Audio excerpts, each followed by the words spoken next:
has been showcased on NPR, PBS, the New York Times, and more. Glenis has currently published 7 books, including Backbone, Under the Sun, and What My Hand Says, to name a few. And they're very good. We had several of them in a class that I went to. Glenis is excited. In 2020, Glenis was awarded South Carolina's highest award, the Governor's Award for the Arts through the South Carolina Arts Commission. Currently serves as the first poet laureate for the City of Greenville. Please, ladies and gentlemen, join me in welcoming our poet laureate for the City of Greenville, Ms. Glenis. Good morning, everyone. Good morning, South Carolina. Good morning, Greenville. I am here to do a poem, and I promise not to sing. So you are off the hook, but I do want to say in sincerity that this occasion is one that is important, and I have said it from the podium before, that I feel like I am a Martin Luther King Jr. baby. I was born August 27, 1963, the day before King gave his I Have a Dream speech. I was also born on the day that W.E.B. Du Bois died. And I think our stories are important. And I think Martin Luther King Jr. was important, his story. But his story not just to cement it as a statue or something static, but to speak to us in our own lives. I remember when one of my twin daughters, Celeste, when she was 4 years old, that was 31 years ago. Y'all, please don't do the math.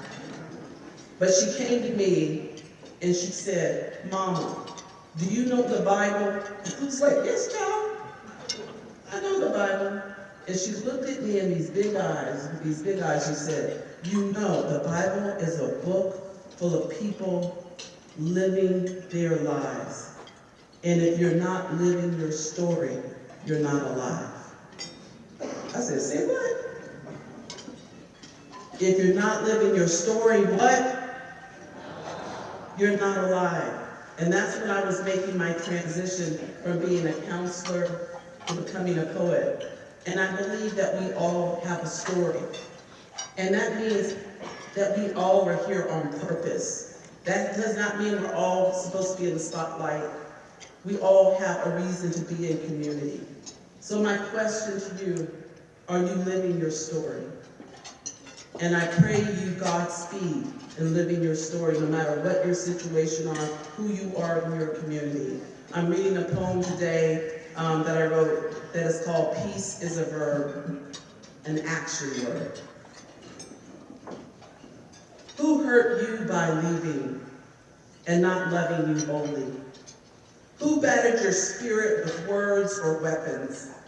I have traveled our country for 30 years as Miss Poetic. Boots on ground, applying the pressure of poetry to the broken-hearted, one poem at a time. And my heart has been broken open by what children write and what children say.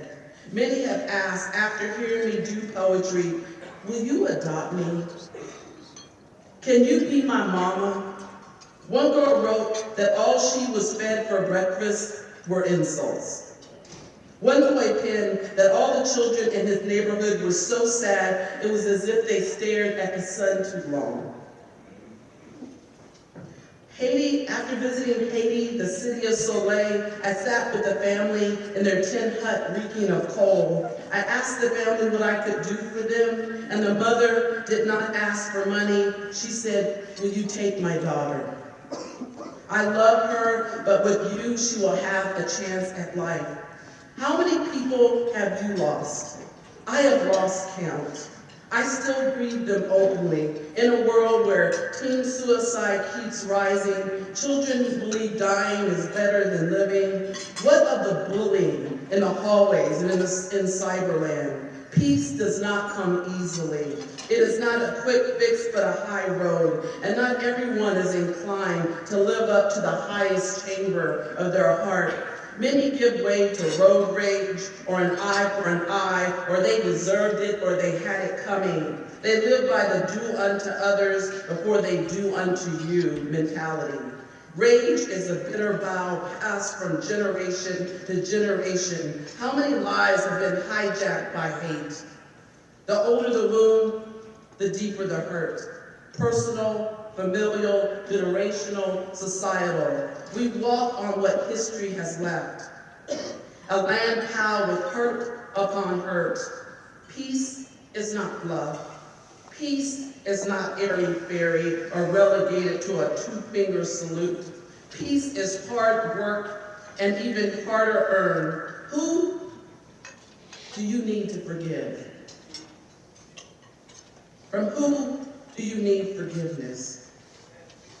How do we make a crooked way straight? We seem to be off track again, a nation of broken pieces. How do we make peace of the many pieces? How do we make good from bad? I have seen hearts evolve. I have seen them turn, and if Ann Atwater, a Black woman and a civil rights activist, and C.P. Ellis, a former KKK member, can become friends and men was broken between them, anyone can. As my mama says, when you know better,